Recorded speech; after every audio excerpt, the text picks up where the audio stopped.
அன்பர்களே, எந்த ஒரு சமுதாயம் தங்கள் பண்பாட்டை, பாரம்பரிய பெருமைகளை, கலாச்சாரத்தை மறக்கிறதோ அந்த சமுதாயம் முன்னேறுவது கடினம் என்பார்கள். தமிழகத்தில் முன்னோர்களின் உயரிய பெருமைகள் எல்லாம் மறக்கப்படுகிறது அல்லது மறக்கடிக்கப்படுகிறது. அடுத்த தலைமுறைக்கு நம் பெருமைகளை எடுத்துச் செல்லவில்லை என்பது மட்டுமல்ல, பெருமைகளை மறைக்கடிக்கவும் முயற்சிகள் நடக்கிறது. தமிழகத்தில் பண்டைய மன்னர்களின் நேர்மையான ஆட்சிக்கு ஆதாரமாக செங்கோல் விளங்கியது. நீதி நெறி தவறாத ஆட்சியை செங்கோல் ஆட்சி என்றும், மக்கள் விரோத ஆட்சியை கொடுங்கோல் ஆட்சி என்றும் குறிப்பிடுவார்கள். தெய்வப்புலவர் திருவள்ளுவர் செங்கோன்மை என்ற அதிகாரத்தில் வேலன்று வென்றி தருவது மன்னவன், கோலதும் கோடாதெனின் என்கிறார். போரில் மன்னர்களுக்கு வெற்றி தருவது அவர்கள் கையில் உள்ள வேல் அல்ல, நேர்மை நடுநிலைமை தவறாமல் ஆட்சி செய்யும் வளையாத அவனது செங்கோல் தான் என்பது இதன் பொருள். செங்கோல் என்பது அதிகாரத்தை குறிப்பது அல்ல, நேர்மை தவறாத ஆட்சியை குறிப்பது. மேலும் ஆட்சியாளர்களுக்கு இருக்க வேண்டிய 4 அறங்களில் ஒன்றாக குறளை வள்ளுவர் குறிப்பிடுகிறார். கொடையளி, செங்கோல், குடியோம்பல் 4ம் உடையதாம் வேந்தற்கு ஒளி என்கிறார். அவ்வை பாட்டியோ வரப்புயர நீர் உயரும், நீர் உயர நெல்லுயரும், நெல்லுயர குடி உயரும், குடி உயர கோல் உயரும் என்கிறார். கடைசியில் கோல் உயர கோன் உயரும் என்கிறார். வயலின் வரம்பு உயர்த்தப்பட்டால் அதில் தேங்கும் தண்ணீர் அதிகரிக்கும். தண்ணீர் அதிகரித்தால் நெல் விளைச்சல் அதிகரிக்கும். விளைச்சல் அதிகரித்தால் மக்கள் வாழ்க்கை தரம் உயரும். மக்கள் வாழ்க்கை தரம் உயர்ந்தால் மன்னன் கையில் உள்ள கோலும் உயர்ந்து நிமிர்ந்து நிற்கும் என்பது இதன் பொருள். செங்கோன்மைக்கு எதிராக நடத்தப்படும் ஆட்சி கொடுங்கோல் ஆட்சி, அதை நடத்துபவர் கொடுங்கோலர். சங்க இலக்கியங்களிலும் பல இடங்களிலும் செங்கோலு குறித்து கூறப்படுகிறது. எந்த இடத்திலும் செங்கோலை ஆட்சி அதிகாரத்தின் அடையாளமாக பார்க்கவில்லை, ஆனால் நேர்மையான நீதி தவறாத ஆட்சியின் சின்னமாக பார்த்தார்கள். ஆக நீதி தவறாமல் மன்னர் ஆட்சி நடத்தியதற்கு அடையாளமாக விளங்கிய செங்கோல் சுதந்திரத்துக்கு பின்னர் பாரத பிரதமர் நேருவிடம் ஆதீனங்களால் ஒப்படைக்கப்பட்டது.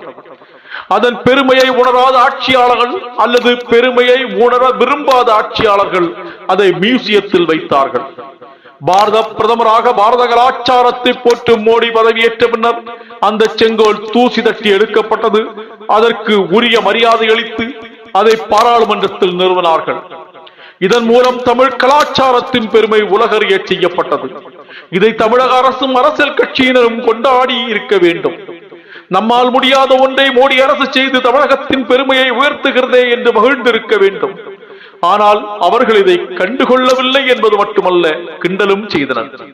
தமிழகத்தின் உண்மை கலாச்சார பெருமை வெளியே தெரிந்தால் தங்களுக்கு வேலை இல்லாமல் போய்விடும் என்பது அதற்கு காரணமாக இருக்கலாம். தமிழக ஆட்சியாளர்கள் தங்கள் தந்தை பாட்டா தலைவர்களுக்கு பல கோடி மக்கள் பணத்தில் நினைவிடம் கட்டுவார்கள், வானுயர சிலைகள் அமைப்பார்கள். ஆனால் உலகளவில் தமிழர்களின் பெருமையை உணர்த்தியவர்களை கண்டுகொள்ள மாட்டார்கள். வடமாநிலங்கள் சிவாஜியை, ராணா பிரதாப சிம்மனை, பிருத்விராஜ் சௌகானை, ராணி அகல்யாபாயை எல்லாம் கொண்டாடி மகிழ்கின்றனர். ஆனால் 1000 ஆண்டுகள் கடந்தும் தலை நிமிர்ந்து நிற்கும் தஞ்சை பெரிய கோயிலை கட்டிய ராஜராஜனையோ, உலகின் முதல் கப்பல் படை அமைத்து வெளிநாடுகளை வெற்றி கொண்ட ராஜேந்திர சோழனையோ, விஞ்ஞான வளர்ச்சி இல்லாத காலத்திலேயே அணைகட்டி விவசாயத்தை வளர்த்திய கரிகால் சோழனையோ, நேர்மைக்கு உதாரணமாக ஆண்ட சேர சோழ பாண்டிய மன்னர்களையோ கொண்டாடுவதில்லை. தமிழை வளர்த்தவர்கள் இன்றைய ஆட்சியாளர்கள் அல்ல, அன்றைய நாயன்மார்களும் ஆழ்வார்களும் கம்பன், சேக்கிழார் போன்ற ஆன்மீக பெரியவர்களும் சிவனடியார்களும் தான். இப்படிப்பட்டவர்கள் கொண்டாடப்படுவதில்லை. ஏனென்றால் இவர்கள் குறித்து குறிப்பிட்டால் இவர்கள் ஹிந்து மதத்தின் வளர்ச்சிக்கு செய்த தொண்டுகள் குறித்தும் குறிப்பிட வேண்டி வருமே. தமிழ் வளர்த்தது யார் என்று கேட்டால் இவர்களது தலைவர்கள் குடும்பத்தினரை மட்டுமே கூற வேண்டும் என்பதுதான் இவர்களது நோக்கம். இந்த நிலையில் 3ஆம் மோடி அரசு பதவியேற்ற பின்னர் நடந்த முதல் பாராளுமன்ற கூட்டத்தில் உரையாற்ற வந்த ஜனாதிபதி திரௌபதி முர்முவுக்கு செங்கோல் முன் செல்ல வரவேற்பு அளிக்கப்பட்டது. இந்த நிலையில் உத்தரப்பிரதேச மாநிலத்தின் சமாஜ்வாதி கட்சியைச் சேர்ந்த எம்பி RK சௌத்ரி மன்னராட்சியின் அடையாளமான செங்கோலை பாராளுமன்றத்தில் இருந்து அகற்றிவிட்டு அங்கு அரசியலமைப்பு சட்ட புத்தகத்தை வைக்க வேண்டும் என்று வலியுறுத்தினார். இந்த கோரிக்கையை பாரதத்தின் பெருமையை உணர்ந்த சபாநாயகர் ஓம் பிர்லா மறுத்துவிட்டார். இதை தமிழக எம்பிக்கள் அல்லவா கண்டித்திருக்க வேண்டும்.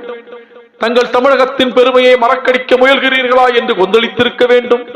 ஆனால் இவர்கள் வாய் திறக்கவில்லை. வட இந்திய பாஜக எம்பிக்கள் செங்கோலுக்கு ஆதரவாக கொந்தளித்தனர். தமிழக முதல்வர் கண்டித்திருக்க வேண்டும். ஆனால் கண்டித்தது உத்தரப்பிரதேச முதல்வர் யோகி ஆதித்யநாத். ஏனென்றால் அவர் பாரத பெருமையை, தமிழகத்தின் பாரம்பரியத்தை அறிந்தவர். அவர் கூறும்போது செங்கோல் குறித்து கருத்து தமிழ் கலாச்சாரத்திற்கு எதிரானது. இந்தி கூட்டணி தமிழ் கலாச்சாரத்துக்கு எதிராக செயல்படுகிறது. இந்தி கூட்டணி கட்சிகளின் அறியாமையை இது காட்டுகிறது. செங்கோல் குறித்து சமாஜ்வாதி கட்சியின் கருத்து கண்டிக்கத்தக்கது என்று குறிப்பிட்டுள்ளார். இது குறித்து கருத்து தெரிவித்த மத்திய அமைச்சர் முருகன், செங்கோல் ஒவ்வொரு தமிழருக்கும் பெருமை, இது நியாயமான ஆட்சியை குறிக்கிறது. இந்த இந்தி கூட்டணியினர் செங்கோலை மதிப்பதில்லை என்று கூறி கண்டனம் தெரிவித்துள்ளார். தமிழர்களின் குரலாய் தமிழிசை தெரிவித்த கருத்தை கேட்போம். தமிழர்கள் நாம் அனைவரும் நமது செங்கோல் பாராளுமன்றத்தை அலங்கரிக்கிறது என மகிழ்ச்சியோடு இருந்து கொண்டிருக்கின்ற காலகட்டத்தில் சமாஜ்வாதி கட்சியை சார்ந்தவர்கள் அதை எடுக்க வேண்டும், அதை நீக்க வேண்டும் என்று சொல்கிறார்கள். இதில் கவலை அளிக்கக்கூடியது, கண்டனத்திற்குரியது என்ன என்றால், இங்கே இருந்து சென்ற 40 பேர் தமிழகத்தை புதுவையை சார்ந்தவர்கள் அதை பற்றி எந்த எதிர்ப்பும் தெரிவிக்காமல் இருப்பது தலைகுனிவை அவர்கள் தமிழகத்திற்கு ஏற்படுத்துகிறார்கள். செங்கோல் என்பது நல்லாட்சியின் ஒரு குறியீடு. தமிழக மன்னர்கள் எல்லாம் நல்லாட்சி செய்தார்கள் என்பதைத்தான் செங்கோல் உணர்த்துகிறது. சிலப்பதிகாரம் என்ன சொல்கிறது என்றால், மன்னவனை பார்த்து சொல்கிறது, உனது செயலால் வளைந்த செங்கோல் நிமிர்ந்தது என்று சொல்கிறார்கள். ஆக அப்படி என்றால் நல்லாட்சி, நேர்மை, நீதி, பாகுபாடின்மை இவற்றின் குறியீடுதான் செங்கோல். அதனால்தான் நம் பாரத பிரதமர் அதை எடுத்து பாராளுமன்றத்தில் சிவனடியார்களை வைத்து அங்கே பூஜித்து அதை நிறுவி இருக்கிறார். தமிழகத்திற்கு பெருமை சேர்க்கும் செங்கோல் அதை உத்தரப்பிரதேசத்தை சார்ந்த சமாஜ்வாதி கட்சி நீக்க வேண்டும் என்று சொல்லலாம். அதுவும் சொல்லக்கூடாது, ஆனால் அருமை தெரியாமல் இருக்கலாம். ஆனால் இங்கே திராவிட முன்னேற்ற கழகம், காங்கிரஸை சார்ந்தவர்கள் இதன் அருமை தெரியாமல் இருப்பது கண்டனத்திற்குரியது. எல்லாம் அவர்களுக்கு வாக்குக்காக தான் என்பது அவர்கள் முக திரை கிழிந்திருக்கிறது என்று தான் நான் சொல்ல வேண்டும். ஆனால் இன்றைய காலகட்டத்தில் இந்த செங்கோல் எந்த வகையிலும் நீக்கப்படக்கூடாது. இந்த செங்கோல் தமிழகத்தின் பெருமையாக இந்த பாராளுமன்றத்தை அலங்கரித்துத்தான் இருக்க வேண்டும். அதற்கு நம் பாரத பிரதமருக்கு நன்றியை தெரிவித்துக் கொள்வோம். தமிழர்களின் பெருமையை மறக்கடித்து தங்கள் குடும்ப அரசியல் கட்சி பெருமையை மட்டுமே முன்னிறுத்த முயல்பவர்களை கண்டிப்போம். தமிழர்களின் பெருமையை நினைவு கூர்வோம். தமிழர் பெருமை போற்றுபவர்களை நாமும் போற்றுவோம். தொடர்வோம். உங்கள் கிரீஷ்.